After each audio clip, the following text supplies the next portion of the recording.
knows it. It's pretty fabulous. Go check them out. Okay, so as I say, Democrats, because feelings matter more than facts, because they don't care if the city of Los Angeles is overrun so long as they can pat themselves on the back for their sympathy for the homeless, while the city declines, while the tax base flees, while people move out increasingly to the suburbs to get away from the center of major cities that are rotting out in the core.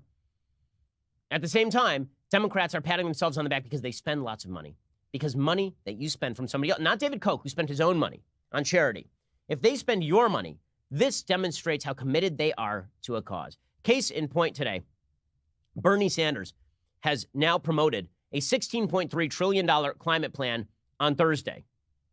The Sanders proposal envisions a significant expansion of the government's role in the economy. No. Bernie Sanders, a socialist? No. He would offer billions in subsidies to replace gas-guzzling vehicles with electric ones by 2030, a new public system of clean electricity generation that could sideline private utilities, and an infrastructure program that would remake much of the economy and employ an estimated 20 million more Americans. This is one of the beautiful things. This is one of the beautiful things about being a Democrat. You can just say stuff like, I'm going to spend $1 gajillion and it will create 20 gajillion jobs. And people are like, how? It just will, man. Remember when Barack Obama was talking about shovel-ready jobs that didn't materialize, and then he was talking about green jobs that didn't materialize? And now Bernie Sanders is doing the same thing, and the media is like, oh!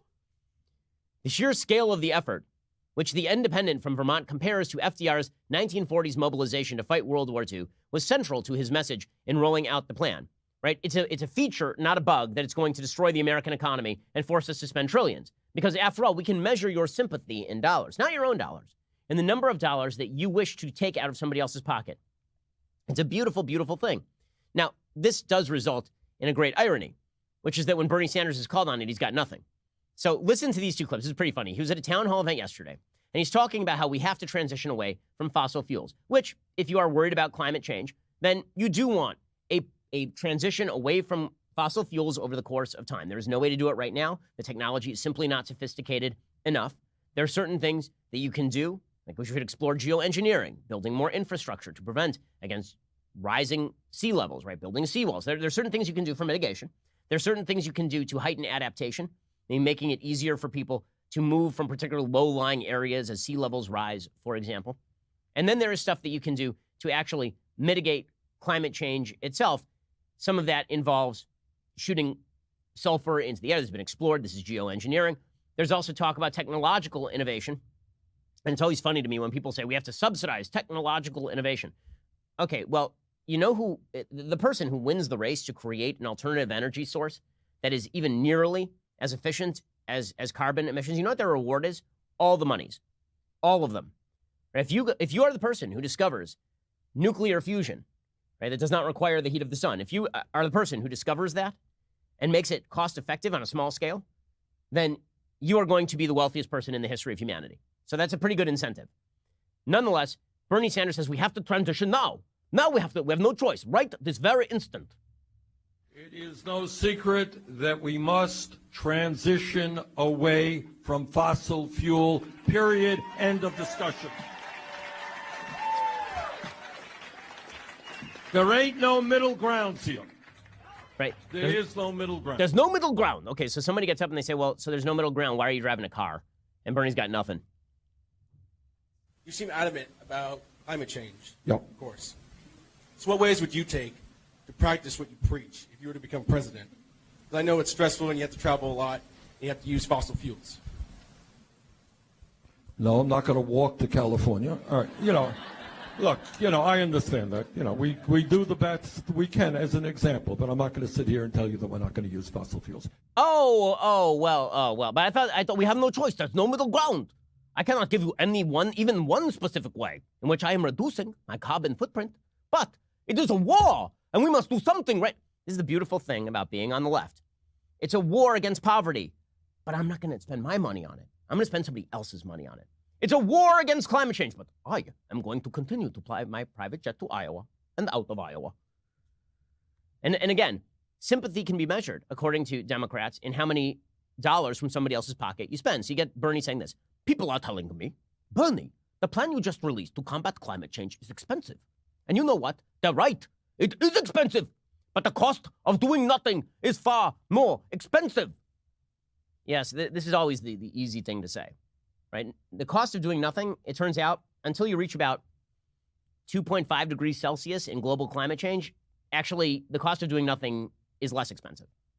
Okay, William Nordhaus, the Nobel Prize winner in economics last year, he has an entire book I've recommended on the show called Climate Casino.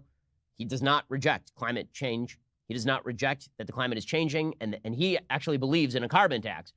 But even Nordhaus says, yeah, there actually is an economic tipping point at which it is not worth it to actually invest in stopping climate change below a certain point. So Bernie Sanders is just full of it.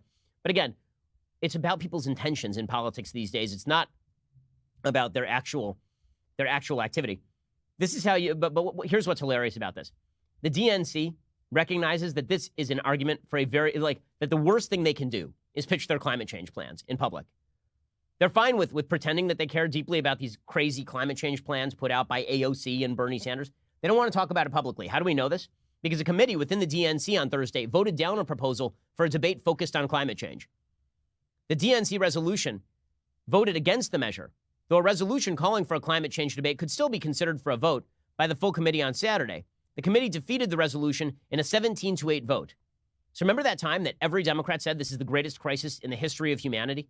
And then they were like, well, let's hold a debate on it. They're like, nah, because then we'll have to talk about how we want to get rid of everybody's car and kill their cows. That's it. It is hilarious. Democrats love talking about problems.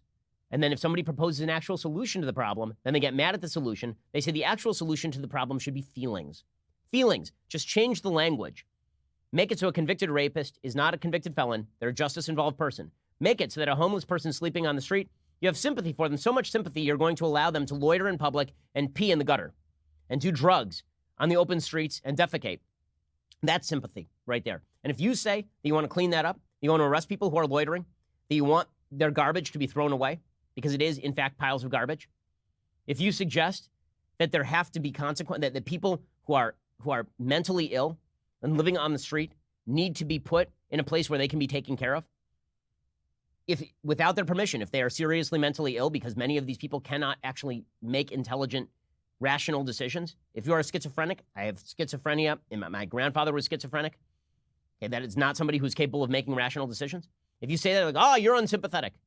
Sympathy and crappy policy matter a lot more than sympathy and good policy, so long as you can castigate good policy as unsympathetic. That apparently is the way all of this works. Okay, in just a second.